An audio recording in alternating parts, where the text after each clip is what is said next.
Hey bosses, welcome back to the Traction First Session Room, where we are learning how to use the tools of Earn It to create great people in our company. So we've already learned how to help them see it. I gave you some good nuggets there. Help them see the vision and really come together and squeeze that gap so our people see the vision faster and can be more productive faster. Last time we talked about, and I coached you around, the Say It tools. So your people have the Say It tools in the book. I gave you some Say It tools so that you guys can really start having great conversations, being open and honest, getting on the same page. So today what we're doing is we're talking about the Solve It tools.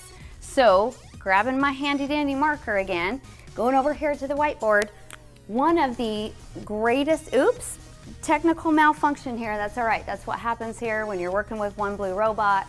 You are just authentic and you keep on going. All right, there we go.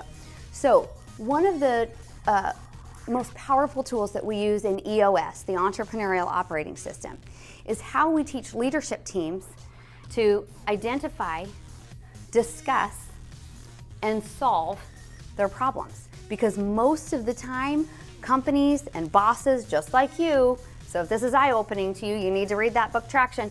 Most of us just discuss things.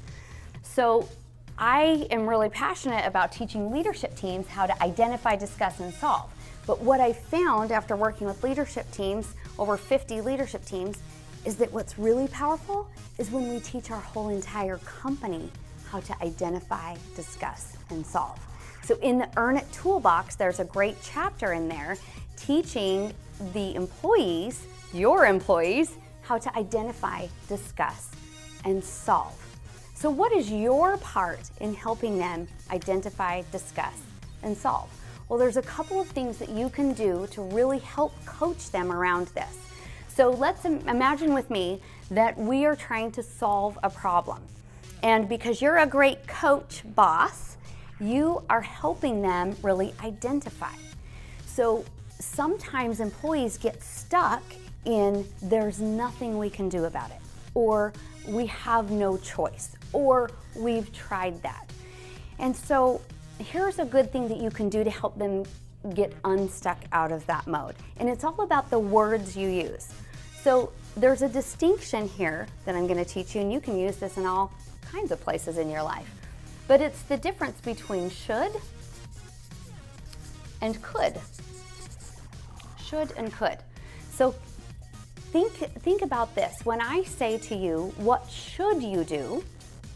Your brain immediately goes to a place of what is the right answer. And you're only going to tell me what the right answer is. Well, you know what? If we're stuck on a problem, we don't know what the right answer is yet. So think about what your brain feels when I say, what could we do? Just changing those two words, what could we do? What this word does is it opens up our mind to all of the possibilities. And so I do this as kind of one of my little secrets when I'm coaching the leadership teams and they're stuck. I'll say, what could we do? There's no wrong answer in the room right now. What could we do? And we start listing all of these possibilities that we could do. You'll get more creative solutions out of that. So that's one of them that you can try.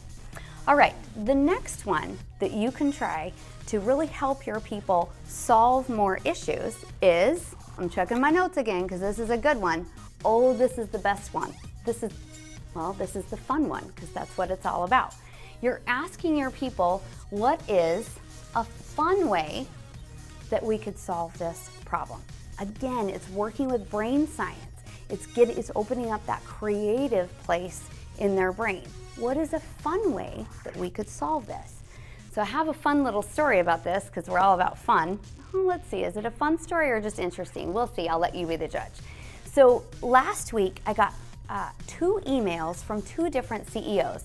Now these CEOs are not people that I coach, these are CEOs of products that I use. So one of them is my CRM tool, we like Insightly. Well, apparently they had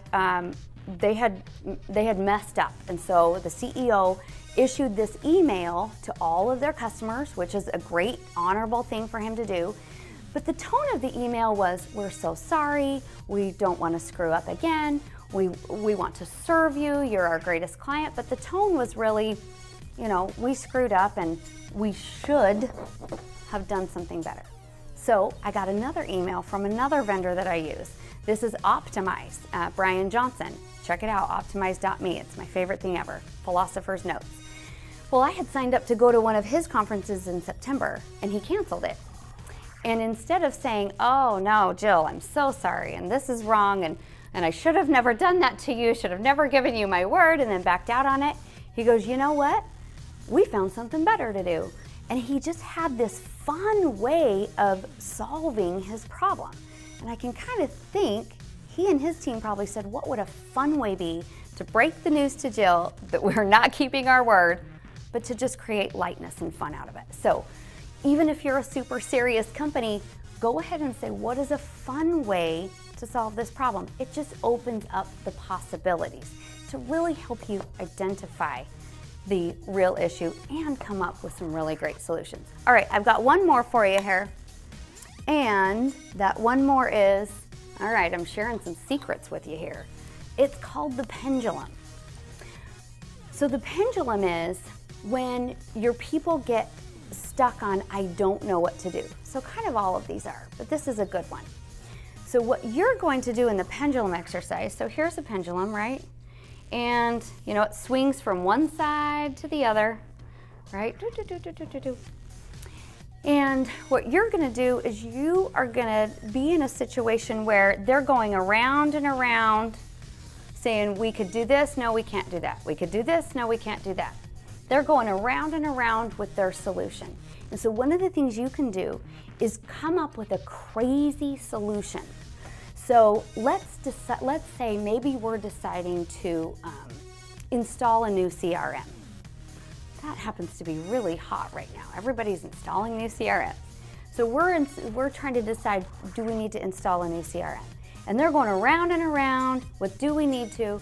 And so one of the things you could throw out is, hey, how about we go back to paper and pens and we don't keep track of our leads at all? And so what that does, it's a crazy solution. You probably know it's not the right solution, but you're giving them something on the extreme end of this, at the extreme end. And what it does is it helps them get closer to the right answer. They'll go, no, no, no, we don't want to go back to paper and pencil and not keeping track of leads as a company. We don't want to do that, okay? What's next? And you just start bringing them into the right solution. But at least it starts letting them know what they don't want to do, if they're having a hard time deciding. On the other end of the spectrum, you might say, how about we invest $300,000 into a CRM, have the best CRM ever? And I go, no, we don't want that either. And so it just starts to bring them more to realistic. So try the pendulum. Hopefully you can try the fun. And I'd love you to start committing to, and of course, just try it using the word could instead of should. All right, so I hope you loved those little coaching moments. This is how you're going to help your people solve problems within the company. Again, the magic happens when everyone in the company, janitor to CEO, salespeople, clear over to finance, everybody, all 100 of your people, knowing how to identify, discuss, and solve. Of course, there's more great nuggets on IDS in the book Traction and in Earn It for your employees. All right, so I will see you next time here in the Traction First Session Room. Have a great day, bosses.